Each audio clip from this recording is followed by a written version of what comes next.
Yo, good morning sa inyo mga bengkong, no? Yung araw nga pala, no, sasama ako sa tatay ko para bumiyahe ng Lalamove. Actually, helper ako doon, hindi ako driver. Pero matrabaho din siyang trabaho, katulad ng trabaho ng iba, hindi siya pa banjing na trabaho.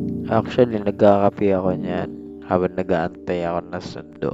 Kasi dinadaanan naman ako dito bago kami pumunta sa unang biyahe namin. Para hindi na hassle, di ba? Pagdating sa amin. Kasi maglalakad ka pa papunta dun sa bahay ng magulang ko eh. Kasi madadaanan mo naman yung bahay namin bago lumabas ng pinaka-village namin. Kaya dinadaanan na lang ako dito para hindi na hassle. A few moments later. After 2 hours ko ata nag-antay, nauwi ako sa wala kaming biyahe ngayon. Kasi nga, late na silang magsabi na pupunta pala silang Divisoria, mamamalengke, pambihira. Madali-madali pa ako niyan na maligo at saka magbihis kasi nagising na ako niyan alas 7 kaya akala ko late na ako.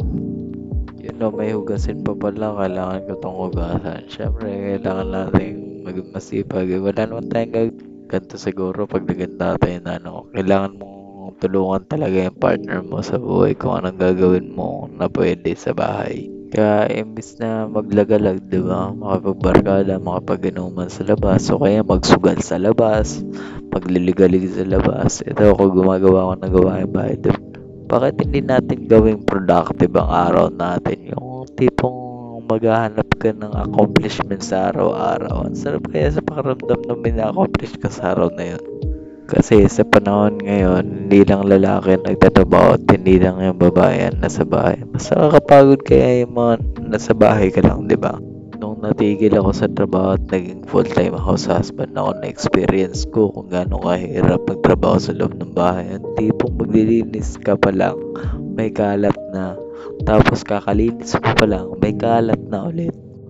Parang wala siyang katapusan. Partida, ang liit-liit pa na bahay namin yan. Nung na-experience ko yan, simula nung natigil ako sa trabaho ko, gumawa ng gawaing bahay. And since yung asawa ko kakapanganak, so wala akong choice para i-give up yung trabaho ko para matulungan ko siya sa bahay at maging talagang hands-on talaga ako sa bahay.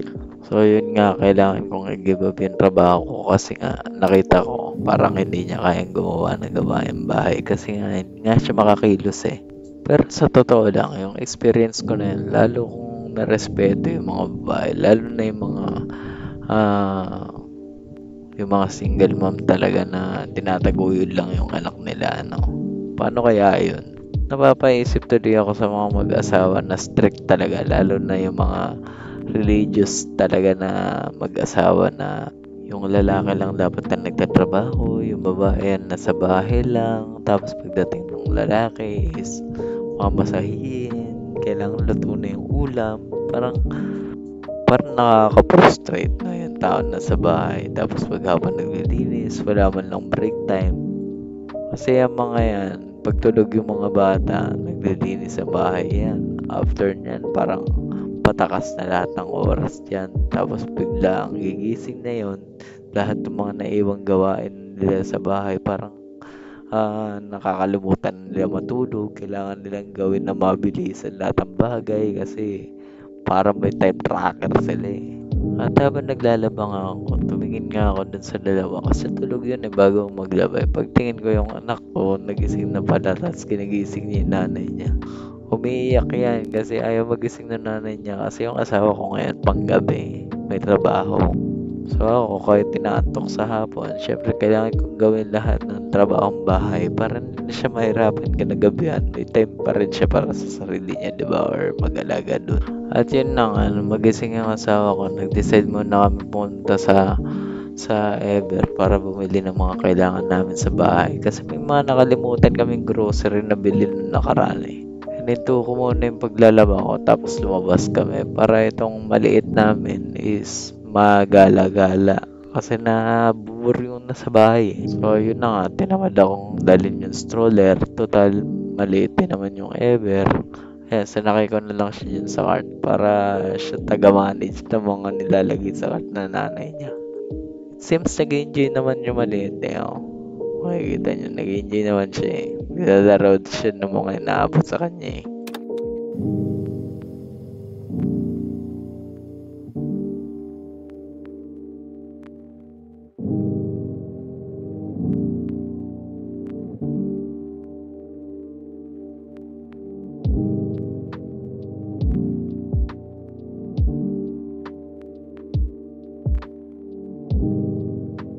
At nakauwi na nga kami, no, gabi na. Bilis kasi ng araw pag tungbong na ng hapon eh. Hinugasan ko muna yung mga plato para sigurado pag nagayos ako ng grocery is walang kalat sa lababo kasi ang hirap magayos pag marami sa gabal. Ngayon nagtatanong ako kayo kung bakit ako lang ang nag-ayos, no? Yung asawa ko may sarili ring duty yun. Duty yun sa loob sa anak namin syempre. At saka syempre para makapagpahinga na rin siya kasi may pasok yun mamaya-maya eh. Syempre ako niyan, natake ako ng adrenaline ko. At yung mga nilaban ko kanina, hindi ko pa pala nasasampay yun. Kaya nagluto muna ako ng pagkain namin kasi gumagabi na. Di pa kami nagdi-dinner. Habang nagluluto ko ng kanin, syempre naayos ko yung mga dapat ayusin para wala nang kalat mamaya. Dapat, yung gabi na yan, mag-e-edit dapat ako kaya lang umatake at sakit talaga ng ipin ko. Sobrang sakit kaya hindi ako nakapag-edit niyan at kinabukasan ko na nga na-edit.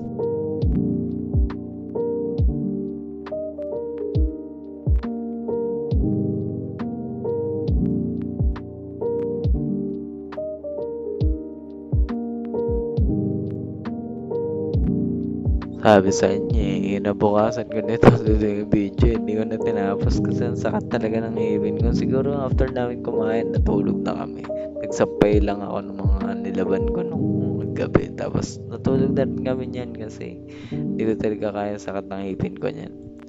Siyempre dahil linggo, wala akong pasok noon sa Lala Move. Kaya nag-decide ako dito muna sa bahay. At wala na rin akong gagawin yan. Kaya may oras na ako mag-computer.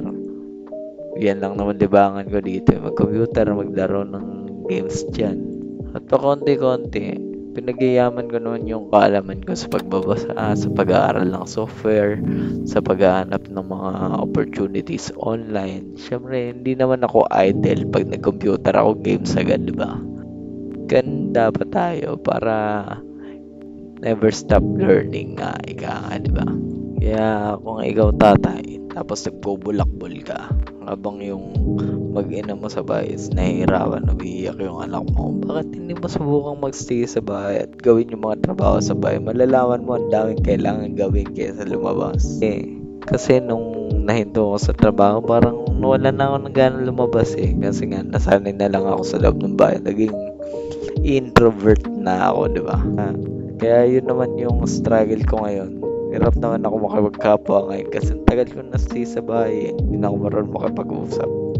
Kaya ikaw, kung nag-stay ka pa rin, pero tatay ka na, pagdating mo ng bahay, gusto mo luto na yung ulam, parang ayaw mo na kumilos sa loob ng bahay. Mag-isip ka muna sa mga sinabi ko, di ba? Matuto ka sa mga na-experience ko.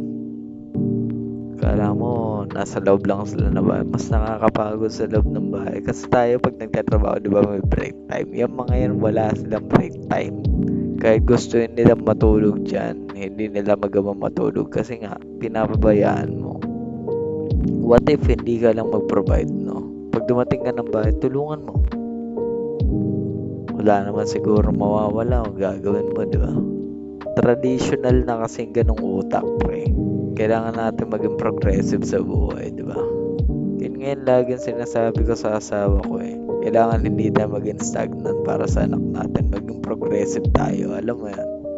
Marunong dapat tayo mag-adjust sa kung anong environment ang nag-i-evolve around natin, di ba?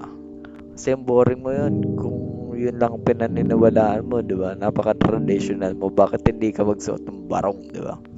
Again, dami ko na nasasabi. Gabi na rin, matutulog na rin ako kasi may pasok pa ako bukas. Dito na siguro tatapusin yung mini vlog ko. Sana may natutunan kayo. Wala lang, share ko lang lahat. Haha. By the way, enjoy nyo na lang yung mukha ko dyan habang nag-computer. Peace out.